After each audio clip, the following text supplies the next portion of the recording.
അൽഹംദുലില്ലാഹ് വസ്സലാത്തു വസ്സലാമു അലാ റസൂലില്ലാഹ് വഅലാ ആലിഹി വഅസ്ഹാബിഹി അജ്മഈൻ അമ്മാ ബഅദ് ഫനസ്അലുല്ലാഹ തബാറക വതആല അൻ യമുന്ന അലൈനാ ബിൽഇൽമി നാഫിഅ വൽഅമലി സ്വാലിഹ് വയർസുഖന അൽ-ഇഖ്ലാസ ഫിൽ ഖൗലി വൽ അമൽ. സഹോദരങ്ങളെ, അല്ലാഹു സുബ്ഹാനഹു വതആലയുടെ വലിയൊരു നിഅമത്താണ് അവന്റെ ദീൻ അത് പഠിക്കാൻ വേണ്ടി മാറിയിരിക്കാൻ സാധിക്കുക എന്നുള്ളത്. അല്ലാഹുവിന്റെ റസൂൽ സല്ലല്ലാഹു അലൈഹി വസല്ലമ പറഞ്ഞതുപോലെ തലബുൽ ഇൽമി ഫരീളത്തുൻ അലാ കുല്ലി മുസ്ലിമിൻ. മതവിജ്ഞാനം, ദീനീപരമായ അറിവ് പഠിക്കുക എന്നുള്ളത് ഓരോ മുസ്ലിമിന്റെ മേലും നിർബന്ധമായ കാര്യമാണ്. അഥവാ അവന് നിർബന്ധമായ കാര്യമാണ് നിസ്കാരം എന്നുള്ളത്. അതിന്റെ വിധിവിലക്കുകൾ പഠിക്കുക എന്നുള്ളത് ഓരോ മുസ്ലിമിന്റെ മേലും നിർബന്ധമായ കാര്യമാണ്. അതുപോലെ തന്നെ നോമ്പ്, അതൊരുവന് നിർബന്ധമായ കാര്യമാണ്. അതിന്റെ വിധിവിലക്കുകൾ പഠിക്കുക എന്നുള്ളതും ഒരുവന് മേൽ നിർബന്ധമായ കാര്യമാണ്. പറഞ്ഞു വന്നത്, സഹോദരങ്ങളെ, അള്ളാഹുവിന്റെ ദീൻ പഠിക്കാൻ മാറിയിരിക്കാൻ സാധിക്കുക എന്നുള്ളത് റബ്ബിന്റെ വലിയ തൗഫീഖാണ്. നമ്മൾ കാണുന്നുണ്ട് പല ആളുകളും അവർ ദീനി സദസ്സിൽ നിന്ന് മാറി നിൽക്കുകയാണ്. അതൊരിക്കലും ശരിയായ ഒരു രീതിയല്ല. മറിച്ച് ഒരു ദിവസം അള്ളാഹുവിന്റെ ദീൻ പഠിക്കാത്ത ഒരവസ്ഥ നമ്മുടെ ജീവിതത്തിൽ ഉണ്ടാകാൻ പാടില്ല. അള്ളാഹുവിന്റെ റസൂൽ സല്ലല്ലാഹു അലൈഹി വസല്ലമ പറഞ്ഞ കാര്യമാണ്, മൻ സലക തരീഖൻ യൽതമിസു ഫീഹി ഇൽമൻ സഹലല്ലാഹു ലഹു ബിഹി തരീഖൻ ഇലൽ ജന്ന. ആരാണോ അറിവന്വേഷിച്ചുകൊണ്ട് ഒരു മാർഗത്തിൽ പ്രവേശിക്കുന്നത്, അവൻ പ്രവേശിച്ചു കഴിഞ്ഞാൽ സഹലല്ലാഹു ലഹു ബിഹി തരീഖൻ ഇലൽ ജന്ന, സ്വർഗത്തിലേക്കുള്ള അവന്റെ വഴി എന്താണ്? അള്ളാഹു എളുപ്പമാക്കി കൊടുക്കുമെന്നുള്ളതാണ്. അതിനാൽ തന്നെ ഒരു ദിവസം പോലും അള്ളാഹുവിന്റെ ദീൻ പഠിക്കാത്ത ഒരവസ്ഥ നമുക്കുണ്ടാകാൻ പാടില്ല. ഒരായത്താണെങ്കിൽ ഒരായത്ത്, ഒരു ഹദീസ് ആണെങ്കിൽ ഒരു ഹദീസ്, അത് പഠിക്കുക എന്നുള്ളത് നമ്മൾ ശ്രദ്ധിക്കേണ്ട കാര്യമാണ്. നമ്മൾ വെള്ളിയാഴ്ച ആകേണ്ടതിനെ കാത്തു നിൽക്കേണ്ടതില്ല. ഓരോ മുസ്ലിമിനെ സംബന്ധിച്ചിടത്തോളം, അത് സ്ത്രീ ആയാലും പുരുഷനായാലും, അവരെന്ത് ചെയ്യണം? ദിവസവും ദീൻ പഠിക്കുക എന്നുള്ള ആ ഒരു കാര്യം നമ്മുടെ ജീവിതത്തിൽ ഉണ്ടാകണം. നമ്മൾ ഭക്ഷണവും പാനീയവും കുടിക്കുന്നത് പോലെ ചില ഉലമാക്കൾ പറഞ്ഞതായി കാണാം, ഭക്ഷണവും പാനീയത്തിനേക്കാളും നിർബന്ധമായ കാര്യം അല്ലെങ്കിൽ അനിവാര്യമായ കാര്യമാണ് ദീൻ പഠിക്കുക എന്നുള്ളത്. കാരണം ഭക്ഷണം ഒരു ദിവസം 3-2 സമയം മതി. എന്നാൽ ദീൻ എന്നുള്ളത് അവന്റെ കൂടെ എല്ലാ സമയത്തും ഉണ്ടാകേണ്ടതാണ്. ഒരു കാര്യം ചെയ്യണമെങ്കിൽ അത് അള്ളാഹു എന്നോട് കൽപ്പിച്ച കാര്യമാണോ, അതല്ല വിലക്കിയ കാര്യമാണോ, ഇതറിയാൻ അള്ളാഹുവിന്റെ ദീൻ പഠിച്ചിരിക്കണം. അതുകൊണ്ട് സഹോദരങ്ങളെ, അള്ളാഹുവിന്റെ ദീൻ പഠിക്കുന്നതിൽ നിന്ന് നമ്മൾ ഒരാൾ പോലും പിറകോട്ട് പോകാൻ പാടില്ല. റബ്ബ് സുബ്ഹാനഹു വതആല അവന്റെ ദീൻ യഥാവണ്ണം പഠിക്കാനുള്ള തൗഫീഖ് നമുക്ക് എല്ലാവർക്കും നൽകി അനുഗ്രഹിക്കുമാറാകട്ടെ. നമ്മൾ പഠിച്ചുകൊണ്ടിരിക്കുന്ന വിഷയം മഹാനായ പണ്ഡിതൻ ഇമാം ഇബ്നു അബിൽ ഇസ് അൽ ഹനഫി റഹിമഹുല്ലാ അദ്ദേഹം രചിച്ച അൽ ഉർജൂസത്തുൽ മീഇയ്യഹ് ഫീ ദിക്രി ഹാലി അഷ്റഫിൽ ബരിയ്യഹ് എന്ന് പറയുന്ന റസൂലുള്ളാഹി സ്വല്ലല്ലാഹു അലൈഹി വസല്ലമയുടെ ചരിത്രമാണ് നമ്മൾ പഠിച്ചുകൊണ്ടിരിക്കുന്നത്. ഇന്ന് എടുക്കാനുള്ള ഭാഗം നമ്മുടെ സഹോദരൻ സഅദ് പാരായണം ചെയ്യുന്നതായിരിക്കും. ബിസ്മില്ലാഹിർ റഹ്മാനിർ റഹീം. വബഅദു മൗതു സൈനബൽ മുഖദ്ദമ വബഅദഹു നികാഹു ഉമ്മു സലമ വബിൻതി ജഹ്ശിൻ സുമ്മ ബദ്റുൽ മൗഇദി. ജസാകുമുല്ലാഹു ഖൈറൻ. പിന്നീട് ശൈഖ് റഹിമഹുല്ലാ അദ്ദേഹം പറയുന്നത്, വബഅദ മൗതി സൈനബൽ മുഖദ്ദമ, എന്താണ്? സൈനബ് റളിയല്ലാഹു അൻഹയുടെ മരണത്തെക്കുറിച്ചാണ് പിന്നീട് ശൈഖ് റഹിമഹുല്ല പറയുന്നത്. നമ്മൾ കഴിഞ്ഞ ദർസിൽ പറഞ്ഞിരുന്നു, ഹിജ്റ 3-ാം വർഷം അവസാനത്തിലായിരുന്നു സൈനബ് റസൂലുള്ളാഹി സ്വല്ലല്ലാഹു അലൈഹി വസല്ലമയെ വിവാഹം ചെയ്യുന്നത്. സൈനബ് റസൂലുള്ളാഹി സ്വല്ലല്ലാഹു അലൈഹി വസല്ലമയെ വിവാഹം ചെയ്യുന്നത്. എന്താണ് ഇവരുടെ യഥാർത്ഥ പേര്? സൈനബ് ബിൻത് ഖുസൈമ അൽ ഹിലാലിയ. സൈനബ് ബിൻത് ഖുസൈമ അൽ ഹിലാലിയ എന്നാണ് ഇവരുടെ പേര്. ഇവർ അറിയപ്പെടുന്നത് ഏത് പേരിലാണ്? ആർക്കും അറിയുന്നത്? ഇവരറിയപ്പെടുന്നത് ഉമ്മുൽ മസാക്കീൻ. എന്താണ്? ഉമ്മുൽ മസാക്കീൻ എന്ന പേരിലാണ് ഇവർ അറിയപ്പെടുന്നത്. റസൂൽ സല്ലല്ലാഹു അലൈഹി വസല്ലമ ഹിജ്റ 3-ാം വർഷത്തിൽ അവരെ വിവാഹം ചെയ്തുവെങ്കിലും ഹിജറ 4-ാം വർഷത്തിൽ തന്നെ അവർ മരണപ്പെട്ടു. ഹിജറ 4-ാം വർഷത്തിൽ തന്നെ അവർ മരണപ്പെട്ടു. റസൂൽ സല്ലല്ലാഹു അലൈഹി വസല്ലമയുടെ കൂടെ വളരെ കുറച്ച് സമയം മാത്രമേ അവർ ജീവിച്ചിട്ടുള്ളൂ. സൈനബ് ബിൻത് ഖുസൈമ. ഇമാം ഹാഫിദ് ബിൻ ഹജർ അൽ അസ്ഖലാനി റഹിമഹുല്ലാ അദ്ദേഹത്തിന്റെ അൽ ഇസാബ എന്ന് പറയുന്ന ഗ്രന്ഥത്തിൽ പറഞ്ഞതായി കാണാം, വലം തൽബസ് ഇൻദഹു ഇല്ലാ ഷഹറൈനി ഔ സലാസൻ വമാതത്. റസൂൽ സല്ലല്ലാഹു അലൈഹി വസല്ലമയുടെ കൂടെ 2-3 മാസം മാത്രമേ ആര് ജീവിച്ചിട്ടുള്ളൂ? സൈനബ് റളിയല്ലാഹു അൻഹ ജീവിച്ചിട്ടുള്ളൂ. പിന്നീട് അവരെന്ത് ചെയ്തു? മരണപ്പെട്ടു. 2-3 മാസം മാത്രം. അതിനുശേഷം ഇതാണ് ഷേഖ് സൈനബ് ബിൻത് ഖുസൈമയുടെ കാര്യവുമായി ബന്ധപ്പെട്ട് പറഞ്ഞത്.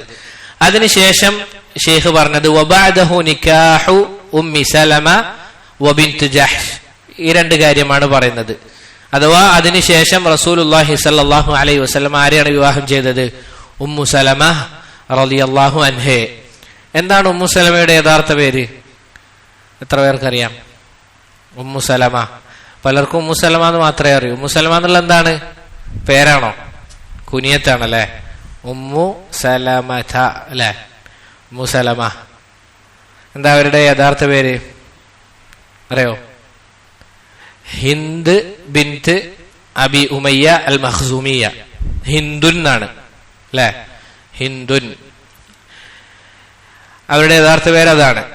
അഥവാ ഉമ്മു സലമയുടെ യഥാർത്ഥ പേര് ഹിന്ദ് ബിൻത് അബി ഉമയ്യ റളിയല്ലാഹു അൻഹ. ഖുറൈശികളിൽപ്പെട്ട നല്ല സ്ഥാനമുള്ള ഒരു സ്ത്രീയായിരുന്നു ഉമ്മു സലമ റളിയല്ലാഹു അൻഹ. റസൂൽ സല്ലല്ലാഹു അലൈഹി വസല്ലമയുടെ മുലകുടി ബന്ധത്തിലെ സഹോദരന്റെ ആദ്യ ഭാര്യയാണ് ഉമ്മു സലമ. ആരാണ് സഹോദരൻ? അബൂ സലമ. അബൂ സലമയാണ് അവരുടെ ഭർത്താവ്. റസൂൽ സല്ലല്ലാഹു അലൈഹി വസല്ലമ മക്കയിൽ വന്ന് ആദ്യം നടത്തിയ ദഅവത്തിൽ തന്നെ ഇവർ ഇസ്ലാം സ്വീകരിച്ചിരുന്നു. ആദ്യം ഇസ്ലാം സ്വീകരിച്ചവരിൽപ്പെട്ടയാളായിരുന്നു ഉമ്മു സലമയും അതുപോലെ തന്നെ അബൂ സലമയും. ഇവർക്കുണ്ടായ കുട്ടിയുടെ പേരാണ് സലമ. ഇവർക്ക് ഇരുവർക്കും ഉണ്ടായ കുട്ടിയുടെ പേരാണ് സലമ. അബുഷയിലേക്ക് ഇവർ ഹിജറ ചെയ്യുകയും പിന്നീട് മക്കയിലേക്ക് വന്നിട്ട് മദീനയിലേക്കും ഇവർ എന്ത് ചെയ്തിട്ടുണ്ട്? ഹിജറ ചെയ്തിട്ടുണ്ട്. അഥവാ ഉമ്മു സലമയും അബി സലമയും. മദീനയിലേക്കുള്ള ഹിജറയിൽ ധാരാളം പ്രയാസങ്ങൾ ഇവർ അനുഭവിക്കേണ്ടി വന്നിട്ടുണ്ട്. ചരിത്രങ്ങൾ എടുത്തു നോക്കിക്കഴിഞ്ഞാൽ ഇവരുടെ മക്കൾ പോലും മരണപ്പെട്ടിട്ടുണ്ട് ഹിജറയുടെ സമയത്ത്. റഹീഖുൽ മഖ്തൂം എന്ന് പറയുന്ന കിതാബിലൊക്കെ കാണാൻ സാധിക്കും. റഹീഖുൽ മഖ്തൂം അഥവാ ഇവർ ഹിജറക്ക് പോകുന്ന വേളയിൽ ഇവർ ഇരുവരും അഥവാ ഇവരുടെ വീട്ടുകാരും അതുപോലെ തന്നെ ഇവരുടെ കുട്ടിയെ കൊണ്ടുപോകാൻ പാടില്ല എന്ന് പറഞ്ഞ് പരസ്പരം തർക്കിക്കുകയും അതിനുശേഷം കുട്ടിയുടെ കൈഭാഗം ഒരു വിഭാഗവും കാൽഭാഗം ഒരു വിഭാഗവും അങ്ങോട്ടും ഇങ്ങോട്ടും വലിക്കുന്ന വേളയിൽ കുട്ടി അറ്റുപോയി എന്നത് ചരിത്ര ഗ്രന്ഥങ്ങൾ നമുക്ക് കാണാൻ സാധിക്കും. പക്ഷെ എന്നിട്ട് പോലും അള്ളാഹുവിനെ ഇബാദത്ത് ചെയ്യാൻ അവർക്കതൊരു തടസ്സമായിരുന്നില്ല.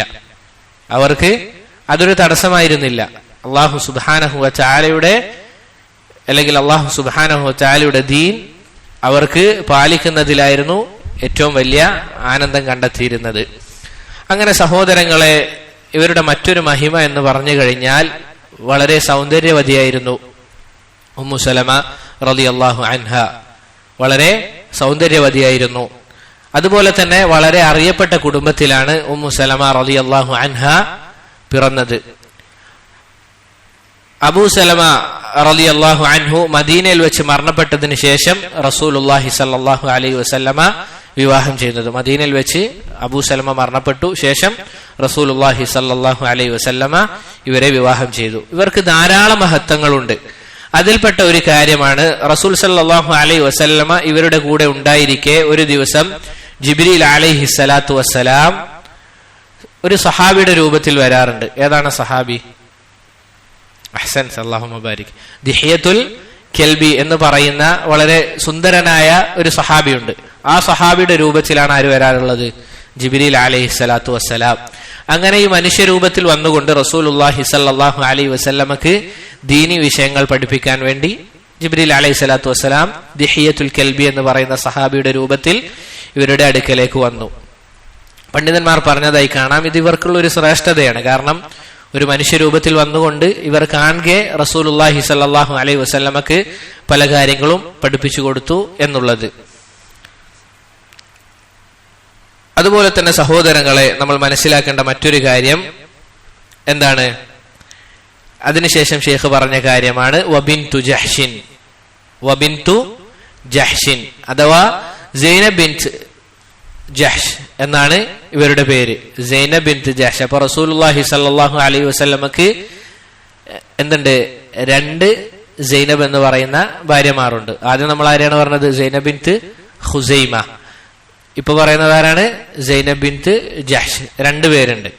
റസൂലുള്ളാഹി സ്വല്ലല്ലാഹു അലൈഹി വസല്ലമയുടെ ഉപ്പയുടെ സഹോദരിയുടെ മകളാണ് ആര്? സൈനബ് ബിൻത് ജഹ്ഷ്. റസൂലുള്ളാഹി സ്വല്ലല്ലാഹു അലൈഹി വസല്ലമയുടെ ഉപ്പയുടെ സഹോദരി. അറബിയിൽ എന്താ പറയാ ഉപ്പയുടെ സഹോദരിക്ക്? എന്താ പറയാ? അഹ്സൻത്, അമ്മത്ത്. ഉപ്പയുടെ സഹോദരിയുടെ മകളാണ് സൈനബ് റളിയല്ലാഹു അൻഹ. ഏതു വർഷത്തിലാണ് ഇവരുടെ വിവാഹം ചെയ്തത് എന്നതിൽ പണ്ഡിതന്മാർക്കിടയിൽ വ്യത്യസ്ത അഭിപ്രായങ്ങളുണ്ട് എന്നാണ് ചില ആളുകൾ. ഷെയ്ഖ് പറഞ്ഞതുപോലെ ഷെയ്ഖ് ഇതിൽ പറയുന്നത് 4-ാം വർഷത്തിലാണ്, ഹിജ്റ 4-ാം വർഷത്തിലാണ് എന്നാണ് ഷെയ്ഖിന്റെ അഭിപ്രായം. മറ്റു ചില ആളുകൾ അതല്ല, ഹിജ്റ 3-ാം വർഷത്തിലാണ് എന്നൊക്കെ പറഞ്ഞതായി കാണാം. എന്നിരുന്നാലും റസൂലുള്ളാഹി സ്വല്ലല്ലാഹു അലൈഹി വസല്ലമയുടെ നേതൃത്വത്തിൽ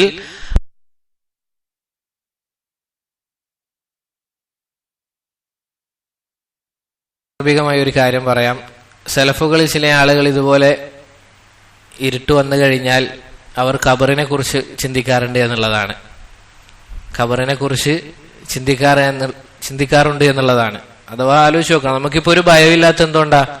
ചുറ്റും ധാരാളം ആളുകളുണ്ട് എന്ന ചിന്ത ഉള്ളത് കൊണ്ടാണ്. ആലോചിച്ച് നോക്കി, ഇപ്പോഴുണ്ടായ ഇരുട്ടിന്റെ ആ ഒരു പ്രയാസം യഥാർത്ഥത്തിൽ ആർക്കും പരസ്പരം നോക്കാൻ സാധിക്കുന്നില്ല. സലഫുകൾ അവർ ഇതുപോലെ ഉണ്ടായിക്കഴിഞ്ഞാൽ അവർ ഖബറിനെ പറ്റി എന്ത് ചെയ്യാറുണ്ട്? ചിന്തിക്കാറുണ്ട് എന്നുള്ളതാണ്. അവിടെ വെളിച്ചമായി നമുക്കൊരു കാര്യം മാത്രമേ ഉണ്ടാവൂ. ഏതാണത്? നമ്മുടെ അമലുകൾ. റബ്ബ് സുബ്ഹാനഹു വ തആല സൽക്കർമ്മങ്ങൾ ചെയ്ത് മുന്നേറാനുള്ള തൗഫീഖ് നമുക്ക് എല്ലാവർക്കും നൽകി അനുഗ്രഹിക്കുമാറാകട്ടെ. പറഞ്ഞു വന്നത് സഹോദരങ്ങളെ, റസൂൽ സല്ലല്ലാഹു അലൈഹി വസല്ലമയുടെ നേതൃത്വത്തിൽ സെയ്ദ് ബിൻ ഹാരിസക്ക് റസൂലുള്ളാഹി സല്ലല്ലാഹു അലൈഹി വസല്ലമ ആദ്യമാരെ വിവാഹം ചെയ്തു കൊടുത്തു? സൈനബ് ബിൻത് ജഹ്ഷ്, സെയ്ദ് ഇബ്നു ഹാരിസ. ഖുർആനിൽ പേരെടുത്ത് പറഞ്ഞ സഹാബിയാണ് ആര്? ഈ പറഞ്ഞ സെയ്ദ് റളിയല്ലാഹു അൻഹു. പിന്നീട് ഏതാനും വർഷങ്ങൾ ഇവർ ഒരുമിച്ച് ജീവിക്കുകയും പിന്നീട് സെയ്ദ് റളിയല്ലാഹു അൻഹു എന്ത് ചെയ്തു? ഇവരെ വിവാഹമോചനം നടത്തി. അതിനുശേഷം റസൂലുള്ളാഹി സ്വല്ലല്ലാഹു അലൈഹി വസല്ലം എന്ത് ചെയ്തു? ഇവരെ വിവാഹം ചെയ്തു. ആദ്യം വിവാഹം ചെയ്തത് ആരാണ്? സെയ്ദ് റളിയല്ലാഹു അൻഹു. ഇവർ വിവാഹമോചനം നടത്തിയതിനു ശേഷം റസൂലുള്ളാഹി സ്വല്ലല്ലാഹു അലൈഹി വസല്ലം എന്ത് ചെയ്തു? ഇവരെ വിവാഹം ചെയ്തു. ഇതിൽ നമ്മൾ മുന്നേ സൂചിപ്പിച്ചതുപോലെ എന്ത് തെളിവുണ്ട്? കുടുംബത്തിൽ നിന്ന് തന്നെ കല്യാണം കഴിക്കാം എന്നതിന് തെളിവാണ്. കാരണം റസൂലിന്റെ ഉപ്പയുടെ സഹോദരിയുടെ മകളാണ് സൈനബ് റളിയല്ലാഹു അൻഹ. റസൂലുള്ളാഹി സ്വല്ലല്ലാഹു അലൈഹി വസല്ലമ ഇവരെന്ത് ചെയ്യാണ്? വിവാഹം ചെയ്യാണ്. നമ്മൾ അലി റളിയല്ലാഹു അൻഹു ഫാത്തിമ റളിയല്ലാഹു അൻഹയെ കല്യാണം കഴിച്ചപ്പോൾ ഈ വിഷയം വിശദീകരിച്ചു പറഞ്ഞിരുന്നു. ശർഈയായി ഒരു കുഴപ്പവും അതിൽ ഇല്ല എന്നുള്ളത്. മറ്റു ഭാര്യമാരെ അപേക്ഷിച്ച് ഇവരെ വ്യത്യസ്തമാക്കുന്ന കാര്യം എന്തെന്നാൽ, റസൂലുള്ളാഹി സ്വല്ലല്ലാഹു അലൈഹി വസല്ലമ ഇവരെ വിവാഹം ചെയ്യാനുള്ള കാരണം ആര് പറഞ്ഞിട്ടാണ്? അല്ലാഹു സുബ്ഹാനഹു വ തആലയാണ് പറയുന്നത് ഇവരെ വിവാഹം ചെയ്യണമെന്നുള്ളത്. അല്ലാഹു ആണ് ഇവരെ വിവാഹം ചെയ്യാൻ കൽപ്പിക്കുന്നത്. അതുകൊണ്ടാണ് അനസ് ഇബ്നു മാലിക് റളിയല്ലാഹു അൻഹു അദ്ദേഹം പറയുന്നതായി നമുക്ക് കാണാൻ സാധിക്കുന്നത്, كانت زينب بنت جحش تفخر على أزواج النبي صلى الله عليه وسلم. സൈനബ് ബിൻത് ജഹ്ഷ് എന്ത് ചെയ്യാറുണ്ട്? മറ്റു ഭാര്യകളുടെ മുമ്പിൽ അഭിമാനത്തോടു കൂടി പറയാറുണ്ട് എന്നുള്ളതാണ്. എന്താണ് അവർ പറയാറുള്ളത്? സൗവജുകുന്ന അഹാലികുൻ, നിങ്ങളെയൊക്കെ വിവാഹം ചെയ്തു കൊടുത്തത്, അഥവാ റസൂലിന് വിവാഹം ചെയ്തു കൊടുത്തത് ആരൊക്കെയാണ്? നിങ്ങളുടെ വീട്ടുകാരാണ്. ഇപ്പൊ ഉദാഹരണത്തിന് പറയുകയാണെങ്കിൽ ആയിഷ റളിയല്ലാഹു അൻഹയെ വിവാഹം ചെയ്തു കൊടുത്തത് ആരാ? അബൂബക്കർ സിദ്ദീഖ് റളിയല്ലാഹു അൻഹു. ഹഫ്സ റളിയല്ലാഹു അൻഹയോ? ഉമർ റളിയല്ലാഹു അൻഹു. പക്ഷേ വസവ്വജനില്ലാഹു മിൻ ഫൗഖി സബ്ഇ സമാവാത്, പക്ഷേ എന്നെ വിവാഹം ചെയ്തു തന്നത് ആരാണ്? അല്ലാഹു സുബ്ഹാനഹു വ തആല ഏഴാം ആകാശത്ത് നിന്ന് കൽപ്പിച്ചത് കൊണ്ടാണ് എന്ത് ചെയ്തത്, എന്റെ നിക്കാഹ് നടന്നത് എന്ന് അവർ എന്ത് ചെയ്യാറുണ്ട്, അഭിമാനത്തോടെ പറയാറുണ്ട് എന്നുള്ളതാണ്. ഇതിൽ നിന്ന് നമുക്ക് ലഭിക്കുന്ന മറ്റൊരു പാഠം എന്താണ്? അല്ലാഹു സുബ്ഹാനഹു വ തആല 7ാം ആകാശത്താണ് ഉള്ളത് എന്നത് ഇതിൽ വ്യക്തമായ തെളിവുണ്ട്. കാരണം എന്താണ് പറഞ്ഞത്? മിൻ ഫൗഖി 7 സമാവാത്ത്, 7ാം ആകാശത്ത് നിന്ന് അള്ളാഹു വിവാഹം ചെയ്തു തന്നു എന്നുള്ളതാണ്. ഇപ്പൊ ആലോചിച്ച് നോക്ക്, ഇതാണ് അഹ്ലുസുന്നയുടെ വിശ്വാസം. അള്ളാഹു സുബ്ഹാനഹു വ തആല എവിടെയാണ്? അർശിന് മുകളിലാണ്. എന്താണ് തെളിവ്? അറിയില്ല? ആർക്കും അറിയില്ല? അള്ളാഹു അർശിന് മുകളിലാണ് എന്നുള്ളതിന് എന്താണ് തെളിവ്? അർ-റഹ്മാനു അലൽ അർശി ഇസ്തവ, അല്ലേ? അള്ളാഹു സുബ്ഹാനഹു വ തആല അർശിന് മുകളിൽ ആണുള്ളത് എന്നുള്ളതാണ് അഹ്ലുസുന്നയുടെ വിശ്വാസം. നമുക്കറിയാം റസൂലുള്ളാഹി സ്വല്ലല്ലാഹു അലൈഹി വസല്ലമ ഒരു അടിമ സ്ത്രീയെ മോചിപ്പിക്കാൻ വേണ്ടി വന്ന സമയത്ത് അവിടുന്ന് 2 ചോദ്യമാണ് ചോദിച്ചത്. ഒന്നാമത്തെ ചോദ്യം എന്താ? ഐന അല്ലാഹ് വമൻ അന, അള്ളാഹു എവിടെയാണ്, ഞാൻ ആരാണ്? അവരെന്ത് ചെയ്തു? കൈ മുകളിലേക്ക് ചൂണ്ടിക്കൊണ്ട് പറഞ്ഞു അല്ലാഹു ഫിസ്സമാ. പിന്നെന്താണ് പറഞ്ഞത്? അൻത റസൂലുള്ളാഹി സല്ലല്ലാഹു അലൈഹി വസല്ലം എന്ന് പറഞ്ഞപ്പോൾ അല്ലാഹു റസൂൽ സല്ലല്ലാഹു അലൈഹി വസല്ലം എന്താ പറഞ്ഞത്? അവരെ മോചിപ്പിക്കുക. ഫഇന്നഹ മുഅ്മിന, അവരെന്താണ്? മുഅ്മിനാണ് എന്ന് അള്ളാഹുവിന്റെ റസൂൽ സല്ലല്ലാഹു അലൈഹി വസല്ലമയാണ് എന്ത് ചെയ്തത്? അവർക്ക് ഷഹാദത്ത് അല്ലെങ്കിൽ സാക്ഷ്യം വഹിച്ചത്, അവർ മുഅ്മിനാണ് എന്നുള്ളത്. ഇത് നമ്മൾ പ്രത്യേകം ശ്രദ്ധിക്കേണ്ട കാര്യമാണ്. നമ്മുടെ നാട്ടിലുള്ള ആളുകൾ, പ്രത്യേകിച്ച് അശഅരി മദ്ഹബ് അതുപോലെയുള്ള ആളുകളൊക്കെ പറയുന്നത് അള്ളാഹു എല്ലായിടത്തും ഉണ്ട് എന്നുള്ളതാണ്. അത് വളരെ അപകടം പിടിച്ച വാദമാണ്. നമ്മൾ ചെറുതായി കാണാനുള്ളതല്ല. എല്ലായിടത്തും ഉണ്ട് എന്ന് പറഞ്ഞാൽ എന്താണ് അതിന്റെ അർത്ഥം? വളരെ ഗൗരവമുള്ളതാണ്. അള്ളാഹു സുബ്ഹാനഹു വ തആല 7ാം ആകാശത്തിന് മുകളിലാണ്, അർശിന് മുകളിലാണ്. പക്ഷെ അവന്റെ അറിവ് അതെല്ലായിടത്തുമുണ്ട്. ഇതാണ് അഹ്ലുസുന്നയുടെ വിശ്വാസം. ഇത് ഏത് വിഷയത്തിലും നമ്മൾ എന്ത് ചെയ്യണം? ഈ ഒരു ഈമാൻ അതുണ്ടാക്കിയെടുക്കാൻ ശ്രദ്ധിക്കണം. അഥവാ അള്ളാഹു ആകാശത്തിന് മുകളിൽ, അർശിന് മുകളിൽ ഇസ്തിവാ ചെയ്തിരിക്കുന്നു എന്ന് പറഞ്ഞു കഴിഞ്ഞാൽ അതെങ്ങനെയാണ് അതിന്റെ രൂപം നമുക്ക് ആർക്കും അറിയില്ല. ഇമാം മാലിക് ഇബ്നു അനസ് റഹിമഹുല്ലാ അദ്ദേഹത്തിന്റെ സദസ്സിലേക്ക് വന്നുകൊണ്ട് ഒരാൾ ചോദിക്കാണ്, അർ റഹ്മാനു അലൽ അർശി ഇസ്തവ, എന്താണ്? റബ്ബ് സുബ്ഹാനഹു വ തആല അർശിന് മുകളിൽ ആരോഹിതനായിരിക്കുന്നു എന്ന് പറയുന്നു. കൈഫ ഇസ്തവ, എങ്ങനെയാണ് അതിന്റെ രൂപം എന്നൊരാൾ വന്ന് ചോദിക്കാണ്. ഇതാണ് അഹ്ലുസുന്നയുടെ ഒരു ഖായിദയായി, ഒരു അടിസ്ഥാന തത്വമായി നമ്മൾ മനസ്സിലാക്കേണ്ട കാര്യം. ഏത് വിഷയത്തിലും അവർ പറയുകയാണ് എന്ത്? ഇമാം മാലിക്കിന്റെ വാക്കാണ്, ശ്രദ്ധിക്കുക. അദ്ദേഹം പറയുകയാണ് അൽ ഇസ്തിവാഉ മഅലൂം, അള്ളാഹു ഇസ്തിവാ ചെയ്തിരിക്കുന്നു എന്നുള്ളത് അറിയപ്പെട്ട കാര്യമാണ്. കാരണം ആരാണ് നമുക്കത് അറിയിച്ചു തന്നത്? അള്ളാഹു തന്നെ. വൽ കൈഫു മജ്ഹൂൽ, അതെങ്ങനെയെന്നുള്ളതോ നമുക്കറിയില്ല. അതിന്റെ രൂപം എങ്ങനെയാണെന്നുള്ളത് നമുക്കറിയില്ല. അൽ ഈമാനു ബിഹി വൽ ഈമാനു ബിഹി വാജിബുൻ, അങ്ങനെ വിശ്വസിക്കുക എന്നുള്ളത് എന്താണ്? നമ്മുടെ മേൽ നിർബന്ധമായ കാര്യമാണ്. വസ്സുആലു അൻഹു ബിദ്അ, അതെങ്ങനെ, ഏത് രൂപത്തിൽ എന്ന് ചോദിക്കുക എന്താണ്? ബിദ്അത്താണ്. എന്താണ് ബിദ്അത്താണെന്ന് പറയാനുള്ള കാരണം?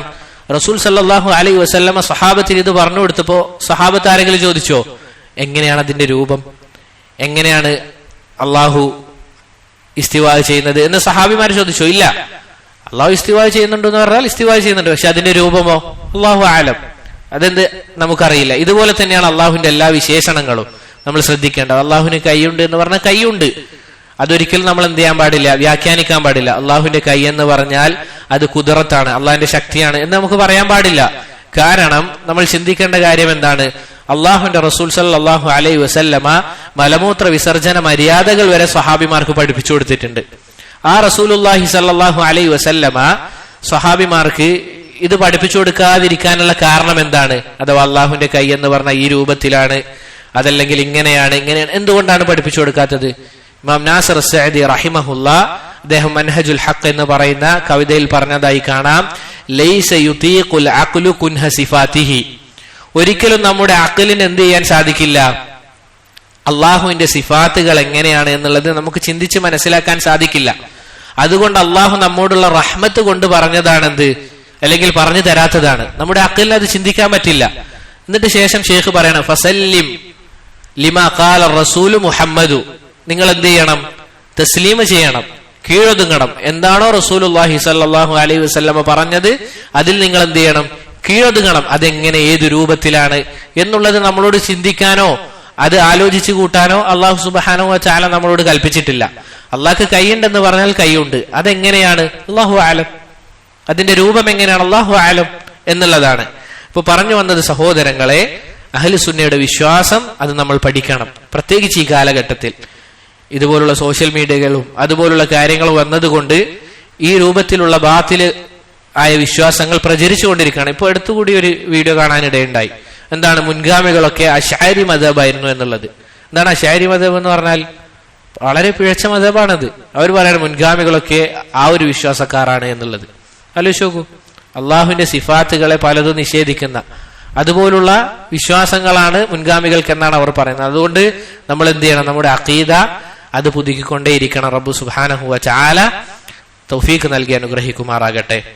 അതുപോലെ തന്നെ സഹോദരങ്ങളെ, ഇവർക്കുള്ള മറ്റൊരു ശ്രേഷ്ഠത അള്ളാഹുവിന്റെ റസൂൽ സല്ലല്ലാഹു അലൈഹി വസല്ലം പറഞ്ഞു, അസ്റഅകുന്ന ലിഹാകൻ ബി അത്വലുകുന്ന യദാ.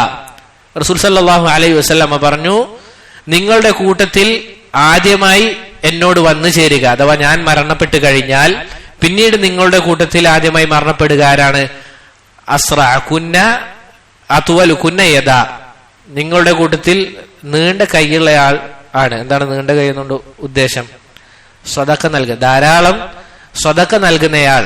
അവരായിരിക്കും എന്റെ ഭാര്യമാരിൽ ഞാൻ മരിച്ചതിന് ശേഷം ഒന്നാമതായി മരിക്കുക എന്ന് റസൂൽ സല്ലല്ലാഹു അലൈഹി വസല്ലം പറഞ്ഞു. ഇത് പൊതുവെ അറബികൾ പ്രയോഗിക്കുന്ന ഒരു വാക്കാണ്, അത്വലുല്യത്ത് അല്ലെങ്കിൽ തൂലുല്യത്ത്, അഥവാ സ്വതക്ക ചെയ്യാൻ നന്നായി പരിശ്രമിക്കുന്ന ആളുകൾക്ക് ഉപയോഗിക്കുന്ന വാക്കാണ്. അപ്പോൾ റസൂൽ പറയാണ്, നിങ്ങളുടെ കൂട്ടത്തിൽ ധാരാളമായി സ്വതക്ക ആരാണോ കൊടുക്കുന്നത് അവരാണ് ഞാൻ മരിച്ചതിന് തൊട്ടുടനെ മരിക്കുക എന്ന് റസൂൽ സല്ലല്ലാഹു അലൈഹി വസല്ലമ അവിടുന്ന് പറഞ്ഞു. ആയിഷ റളിയല്ലാഹു അൻഹ, നമ്മുടെ ഉമ്മ, അവിടുന്ന് പറയുകയാണ്, കാനത് അത്വലുനാ യദൻ സൈനബ്. നമ്മുടെ കൂട്ടത്തിൽ നന്നായി സ്വതക്ക ചെയ്യാറുള്ളത് ആരാണ്? സൈനബ് റളിയല്ലാഹു അൻഹയാണ്. ലിഅന്നഹാ തഅമലു ബിയദിഹാ ഫതസദ്ദഖ്. അവർ സമ്പാദിച്ചു കൂട്ടുന്ന കാര്യങ്ങൾ അവരെന്ത് ചെയ്യാറുണ്ട്? സ്വതക്കയായി നൽകാറുണ്ട് എന്ന് അള്ളാഹുവിന്റെ റസൂൽ സല്ലല്ലാഹു അലൈഹി വസല്ലം പറയുകയാണ്. ഇതിൽ നമ്മൾ മനസ്സിലാക്കേണ്ട കാര്യം എന്താണ്? സ്ത്രീകളും എന്ത് ചെയ്യണം? സ്വതക്ക നൽകാൻ അതിയായി പരിശ്രമിക്കണം, അതിയായി പരിശ്രമിക്കണം എന്നുള്ളതാണ്. റസൂലുള്ളാഹി സ്വല്ലല്ലാഹു അലൈഹി വസല്ലമയുടെ ഭാര്യമാർ അവരെന്ത് ചെയ്യാറുണ്ട്? സ്വതക്ക നൽകാറുണ്ട് എന്നത് ഈ ഹദീസിൽ നിന്നും അല്ലെങ്കിൽ ഈ അസറിൽ നിന്നും നമുക്ക് വ്യക്തമായി മനസ്സിലാക്കാൻ സാധിക്കും. അതുകൊണ്ട് തന്നെ സഹോദരങ്ങൾ, ഇത് റസൂൽ സല്ലല്ലാഹു അലൈഹി വസല്ലമയുടെ മുഅ്ജിസത്താണ്, റസൂലിന്റെ മുഅ്ജിസത്താണ്. കാരണം റസൂൽ സല്ലല്ലാഹു അലൈഹി വസല്ലമ മരണപ്പെട്ടതിന് ശേഷം ആദ്യമായി മരണപ്പെടുന്നത് ആരാണ്? സൈനബ് റളിയല്ലാഹു അൻഹയാണ്. അഥവാ ഖദീജ റളിയല്ലാഹു അൻഹ ഉള്ള സമയത്ത് വേറെ ആരെയും വിവാഹം ചെയ്തിട്ടില്ല. അവർ മരിച്ചതിന് ശേഷമാണ് മറ്റുള്ള ഭാര്യമാരെ വിവാഹം ചെയ്യുന്നത്. അവരുടെ കൂട്ടത്തിൽ ഒന്നാമതായി മരണപ്പെടുന്നത് ആരാണ്? സൈനബ് ബിൻത് ജഹ്ഷ് റളിയല്ലാഹു അൻഹ. പിന്നീട് ഷെയ്ഖ് റഹിമഹുല്ലാ അദ്ദേഹം പറയുകയാണ് സുമ്മ ബദറുൽ മൗഇദി. പിന്നീട് എന്താണുള്ളത്? ബദറുൽ മൗഇദ് ഉണ്ടായി എന്നുള്ളതാണ്. എന്താണ് ബദറുൽ മൗഇദിന്റെ അർത്ഥം? വാഗ്ദാനം ചെയ്യപ്പെട്ട ബദർ എന്നുള്ളതാണ് അർത്ഥം. മാത്രം പറയാം. നമ്മൾ മനസ്സിലാക്കേണ്ട കാര്യം, ബദറിലേക്ക് ചേർത്തുകൊണ്ട് 3 യുദ്ധങ്ങളാണുള്ളത്. അതിൽ 2 നമ്മൾ പറഞ്ഞില്ലേ അല്ലെ? ഒന്നാമത്തേതാ? ബദറു അസ്സുഗറ, ചെറിയ ബദർ യുദ്ധം, അല്ലെങ്കിൽ ബദറുൽ ഊല എന്നും പറയും. ബദറു സുഗറ അതല്ലെങ്കിൽ ബദറുൽ ഊല. രണ്ടാമത്തേത് അതാണ്, നമുക്ക് എല്ലാവർക്കും അറിയുന്നതാണ്. ഏതാണ്? ബദറുൽ കുബ്ര അല്ലെ?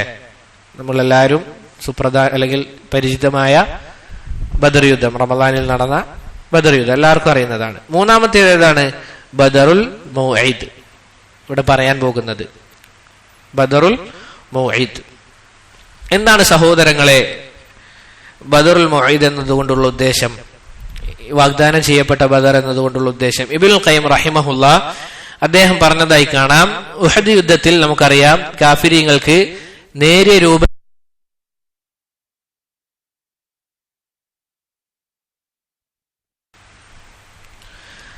പറഞ്ഞു വന്നത് സഹോദരങ്ങൾ, ഇബ്നുൽ ഖയ്യിം റഹിമഹുല്ലാ അദ്ദേഹം പറയുകയാണ്, നമുക്കറിയാം ഉഹദ് യുദ്ധത്തിൽ മുസ്ലിമീങ്ങൾക്ക് ചെറിയൊരു പരാജയമുണ്ടായി, കാഫിരീങ്ങൾക്ക് ചെറിയ രൂപത്തിലുള്ള ഒരു വിജയമുണ്ടായിരുന്നു.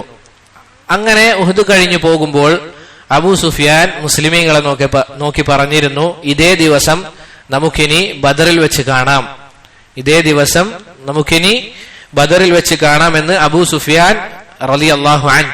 അദ്ദേഹം ആ സമയത്ത് മുശ്രിക്കീങ്ങളുടെ കൂടെയാണെങ്കിലും അദ്ദേഹം അവസാനം മുസ്ലിമായിട്ടാണ് മരണപ്പെടുന്നത് റളിയല്ലാഹു അൻഹു.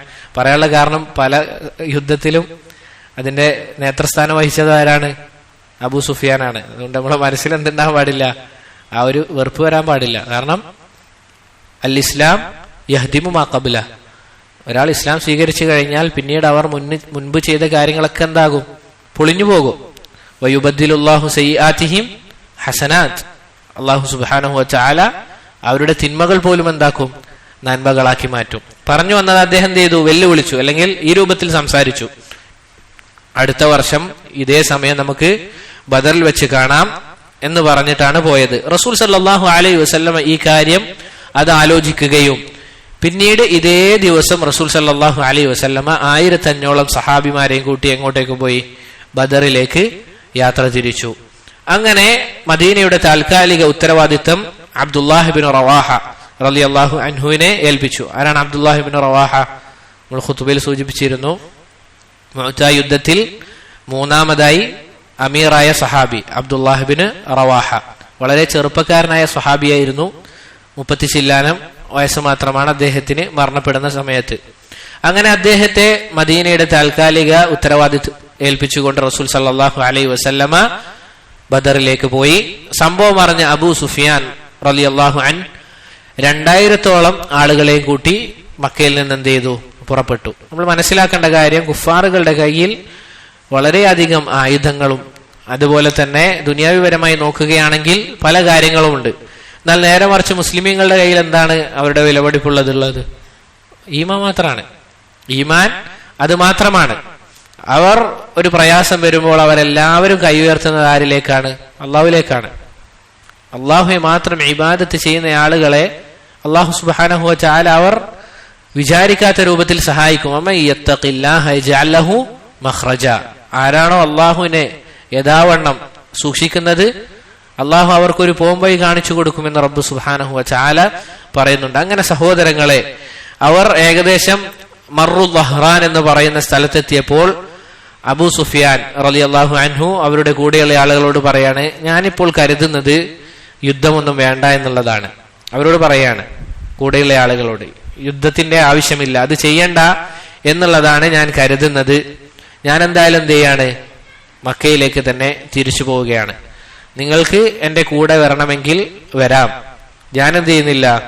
യുദ്ധത്തിന് ഉദ്ദേശിക്കുന്നില്ല, അല്ലെങ്കിൽ യുദ്ധം ചെയ്യാൻ ഉദ്ദേശിക്കുന്നില്ല. നിങ്ങൾ യുദ്ധം ചെയ്തോളൂ എന്ന രൂപത്തിൽ സംസാരിച്ചപ്പോൾ എന്ത് ചെയ്തു? അദ്ദേഹം തിരിച്ചു പോകുമ്പോൾ അദ്ദേഹത്തിന്റെ കൂടെ ബാക്കിയുള്ള ആളുകളൊക്കെ എന്ത് ചെയ്യാണ്? തിരിച്ചു പോവുകയാണ്. അവർ തിരിച്ചുപോയി. അങ്ങനെ സഹോദരങ്ങളെ, റസൂലും സഹാബത്ത് എന്ത് ചെയ്തു? ബദറിലെത്തിയപ്പോൾ അവിടെ 8 ദിവസത്തോളം തങ്ങിയിട്ടാണ് മദീനയിലേക്ക് മടങ്ങുന്നത്. കാഫിരീങ്ങൾ അവരുടെ വാക്ക് എന്ത് ചെയ്തു? ലംഘിച്ചു. അവർ വലിയ വർത്താനം പറഞ്ഞിട്ടാണ് പോയത്. പക്ഷെ റസൂൽ സല്ലല്ലാഹു അലൈഹി വസല്ലം അത് ആലോചിക്കുകയും പറഞ്ഞ അതേ ദിവസം ഇത്രയും സഹാബിമാരെയും കൂട്ടി വരികയാണ്. റസൂലിന്റെ ആ ഒരു സത്യസന്ധതയാണത്. നിങ്ങളെ നമുക്ക് അവിടെ വെച്ച് കാണാന്ന് പറഞ്ഞപ്പോൾ റസൂൽ എന്ത് ചെയ്യാണ്? അത് ആലോചിച്ച് ആ വാക്ക് പാലിച്ചു. പക്ഷെ കാഫിരീങ്ങൾ നമുക്കറിയാം, ഈ കാലഘട്ടത്തിലായാലും ഏത് കാലഘട്ടത്തിലായാലും വാക്ക് പാലിക്കുന്നതിൽ അവരെന്താണ്? വളരെ പരാജയമാണ്. റസൂൽ സല്ലല്ലാഹു അലൈഹി വസല്ലമ അവിടുന്ന് ആ വാക്ക് പാലിച്ച് എന്ത് ചെയ്യാണ്? അവിടെ 8ഓളം ദിവസം തങ്ങുകയും പിന്നീട് മദീനയിലേക്ക് തിരിച്ചു പോവുകയും ചെയ്തു. ഈ ഒരു സംഭവം മുസ്ലിമീങ്ങൾക്ക് വലിയൊരു ഇസ്സത്തുള്ള കാര്യമായി മാറി. കാരണം എന്താണ്?